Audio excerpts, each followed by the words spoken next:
Yeah. Why did you decide to spend £100,000 on expensive printing equipment when I would have thought it'd be very easy to outsource that?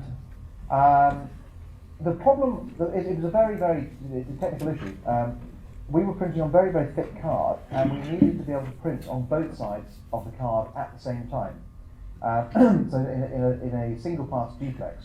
And at the time, all the digital printing technology could only do it in a single pass. So you had to put it through and then turn it around and put it back through again. Now, when you do that for 1,000 sheets, if you drop one of the sheets, that means that you've got 999 messages from one person on the cards belonging to another 900. That's not good. Really not good at all. So we needed. There was only one machine that could do the single pass duplex, and we decided to buy it. It was a huge colossal mistake, actually, in hindsight, because it was the first machine of its kind. Never ever buy the first of its kind of anything. This thing didn't work, and then we had to buy another machine because we had to use the spare parts from one machine to make the other machine work. And then we ended up with a ridiculous situation where there were only 3 of these machines in Britain.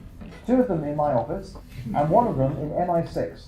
And we ended up with we hired the only engineer who could make these things stay alive, was working for the company who sold them to us, and we hired him in the end because he was the only person in the world who could keep these machines alive.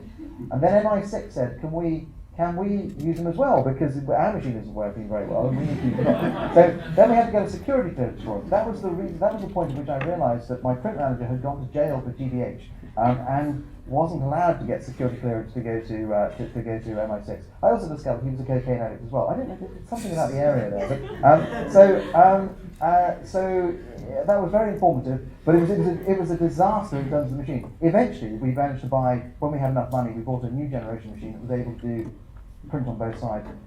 Yes, it would have been much better if the machinery had existed to be able to print on both sides. We would have been much better off printing outsourcing.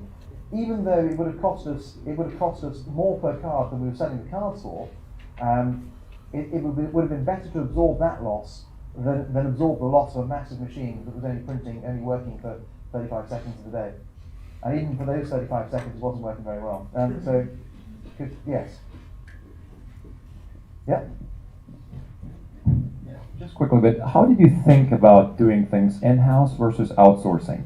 You know, there is the printing process, there is the designs, there is the logistics, there's a lot of things that are involved in it. So how do you actually think about it, and what did you actually choose to do in-house versus let others do it? We tended to do the things in-house that were core. So IT for us, well, IT became core after I realised that our website company had totally screwed up the first website. And I realised the importance of that. That was core. Design and product and product development was core, so that was really the base. And the fact is that because we developed an expertise and we understood the printers, we were able then to develop. It's quite complicated stuff. These big, large-scale digital printers, and we had to write a lot of software for them to be able to do the things that we were doing.